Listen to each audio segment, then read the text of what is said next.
네, 라스트 찬스 노려보겠습니다. 토마토 전략실이고요. 오늘은 토마토 투자클럽의 권혁 전문가와 함께 해보죠. 안녕하세요. 네, 안녕하세요. 권혁입니다. 네, 지난주 추석 연휴로 인해서 2주 만입니다. 그 사이에 시장은 정말 많은 변화가 있었는데요. 사실은 좋은 뉴스보다는 좀 부담되는 뉴스가 많아서 지지난주에 주셨던 종목도 손절 라인 터치가 됐습니다. SK케미칼 리뷰해 볼게요. 그동안의 흐름 어떻게 보셨나요? 네, SK케미칼이 그동안 거래량은 없었지만 그래도 좀 빠졌더라고요. 이제 이렇게 빠진 이유가 결국 그 유틸리티 공급 사업 부문을 이제 물적 분할한다라는 내용 때문에 흐르는 건데, 중요한 건 이 유틸리티 쪽이 핵심 사업부가 아니죠. 이제 매출 비중도 3% 정도밖에 안 되는 수준의 사업부인데, 재무 상태에는 큰 영향 주지 않겠지만, 그렇다고 해도 주가에 이런 영향을 주니까 무시할 수 없는 내용은 될 겁니다. 그래서 좀 말씀드리자면, 이 주주총회가 이제 한 10월 25일에 열리고 관련 내용 좀 다룰 예정이라고 해요. 그리고 이게 특히나 또 특별 결의 사항이잖아요. 특별 결의는 이제 주총 참석한 주주 의결권의 3분의 2 이상, 또 상장된 주식 3분의 1 이상이 찬성해야 됩니다. 근데 이제 저번에 말씀드렸듯이 이 SK케미칼 소액 주주 비중만 절반이 되고요. 여기다가 그 SK 이노베이션 물적 분할 반대했던 국민연금도 있죠. 또 싱가포르의 행동주의 펀드 그 메트리카 파트너스도 SK 바이오사이언스 지분 팔아서 배당하라는 그런 적극적인 행동도 취하고 있는데, 기본적으로 SK 바이오사이언스 지분 가치만 놓고 봐도 할인율이 굉장히 70% 가량 되다 보니까 역시나 주가도 매력적인데, 여기도 또 반대표를 던질 수 있겠죠. 그러면은 이 물적 분할권도 성공 가능성이 100%까지 다 되긴 어렵다. 그렇기 때문에 관련 내용은 좀 꾸준히 업데이트 하셔서 대응하시면 좋겠다고 말씀드리겠고요. 오히려 가능성이 높진 않더라도 분할이 이렇게 주주 반대로 깨지게 되면은, 이때는 또 오히려 쇼커버링도 나오면서 더 크게 뛸 수 있다라는 거 좀 메리트로 볼 수 있겠고, SK케미칼 그 본업 가치도 매력적인 부분이 좀 더해지고 있죠. 이제 친환경 사업으로 재활용 플라스틱 사업도 하잖아요. 이제까지는 그 MR 단계로 그 기계적 재활용 방식이었는데, 이제부터는 CR 방식, 그러니까 그 화학적 재활용 방식으로 상업화가 됩니다. 그래서 또 최근에 그 대형주에서 중형주로 또 편입됐잖아요. 교체됐는데, 대형주 말단에 있던 이런 종목의 어떤 패시브 자금보다 이렇게 중형주 상단에 있는 게 오히려 펀드 자금이 더 크게 들어온다라는 걸 생각하면은, 이런 친환경 사업의 장기적인 접근에 있어서도 수급 상황이 좀 좋게 볼 수 있다. 이렇게 좀 말씀드리겠고요.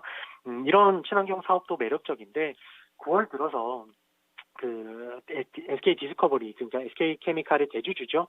디스커버리도 지분 추가 매수 해줬습니다. 450억 가량 굉장히 많이 해줬는데, 그만큼 본업 가치라던가 지분 가치 대비해서도 저렴한 상황이라고 볼 수 있겠고요. 그리고 이제 그 보유하고 있는 그 SK 바이오사이언스 6개월 락업 물량도 풀렸죠. 이제 앞서 말씀드렸듯이 그 싱가포르 행동주의 펀드가 그 케미칼에 전에 공문 보냈었는데, 결국 이런 부분이 시간의 문제지, 충분히 지분 매각해서 배당금 풀 수 있겠죠. 원래는 이게 그냥 매각하면 아무래도 좀 불필요한 노이즈가 많이 끼고 또 손도 많아질 텐데, 오히려 이렇게 좀 SK케미칼 입장에서도 명분이 이렇게 좀 생긴 상황이고, 지금 그렇다고 해서 SK 바이오사이언스 주가가 낮은 것도 아니잖아요. 그래서 배당을 통해서 또 돈을 벌 수 있는 상황도 아닙니다. 그래서 이런 한 30% 지분만 가지고도 회사를 컨트롤하는 데는 큰 문제가 없다는 걸 알 거기 때문에, 한 10% 정도는 블록딜로 시장 소외를 시키는 게 SK케미칼에게는 재무적으로 좀 당연한 부분이 되지 않을까, 이렇게 저도 보고 있기 때문에 천천히 좀 업데이트 해보시라, 이렇게 좀 말씀드릴게요.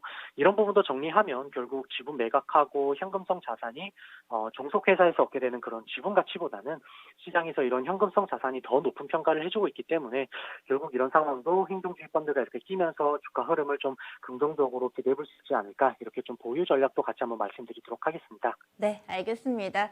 애초에 이 추천을 했던 이유가 훼손되지 않았기 때문에 그래서 지금 손절 라인은 터치를 했지만은 그대로 보유하는 전략도 괜찮다. 이렇게 추가적으로 AS 해주셨네요. 여러분들 성향에 맞게 대응 전략 세워보시면 될 것 같습니다. 그러면 오늘의 종목입니다. 라스트 찬스 어떤 종목 공략할까요?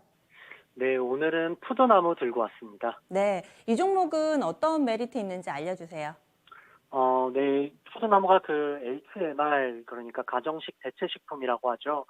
이쪽 그 간편 건강식을 좀 전문으로 해서 자사 브랜드도 한 18개 가량 보유하고 있는 그런 플랫폼 업체라고 보셔도 되겠고요.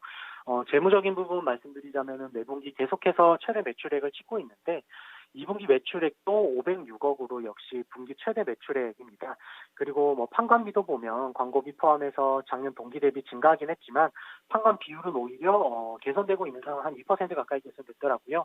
그런 상황이라서 역시나 최대 매출액과 함께 뭐 3분기뿐만 아니라 앞으로의 실적도 좀 긍정적으로 볼 수 있다라고 말씀드리겠고요.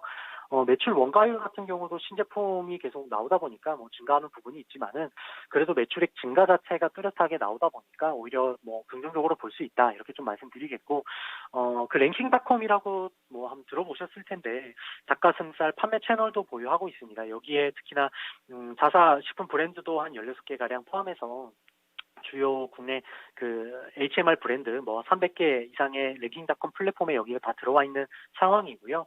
해당 플랫폼 사용자도 지금 계속 증가하고 있는 상황인데 4년간 뭐 연평균 50% 이상 증가하고 있다라고 하고요.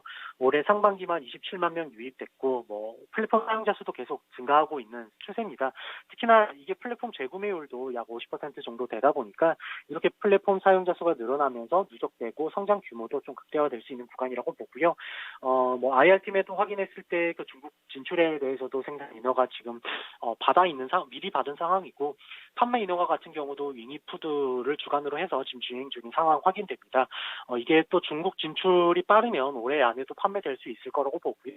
추가적으로 뭐 일본이랑 호주도 진출 논의 중인 상황이기 때문에 당장의 실적뿐만이 아니라 이런 플랫폼의 외형 성장에 있어서도 좀 관심 가지고 꾸준히 좀 보시자 이렇게 좀 정리드리겠습니다.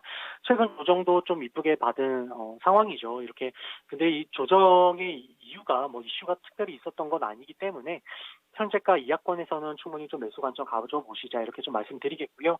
손절가 37,000원, 목표가 46,000원 제시드리겠습니다. 네, 오늘 말씀 고맙습니다. 네, 감사합니다. 네, 푸드나무 추천이 나왔습니다. 그래서 이 종목에 대한 가격 전략 목표 주가 46,000원 설정됐습니다. 손절 라인은 37,000원이니까요. 이 종목 투자 전략 참고해 보시고요. 그리고 오늘 무료 온라인 공개 방송이 2분이 준비를 하고 계세요. 시장 분위기가 어수선해서 아마 많은 문의를 받으셨을 텐데 이 부분 취합해서 함께 다뤄볼 예정입니다.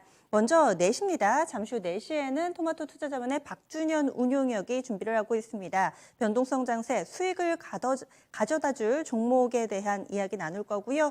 또 이어서 6시입니다. 최태규 전문가 조정은 매수의 기회라고 이야기를 하는데 과연 어떤 측면에서 기회가 있을 것인지 여기에 해당되는 종목까지 마음껏 공개를 한다고 하니까요. 정보 받아가 보시기 바랄게요.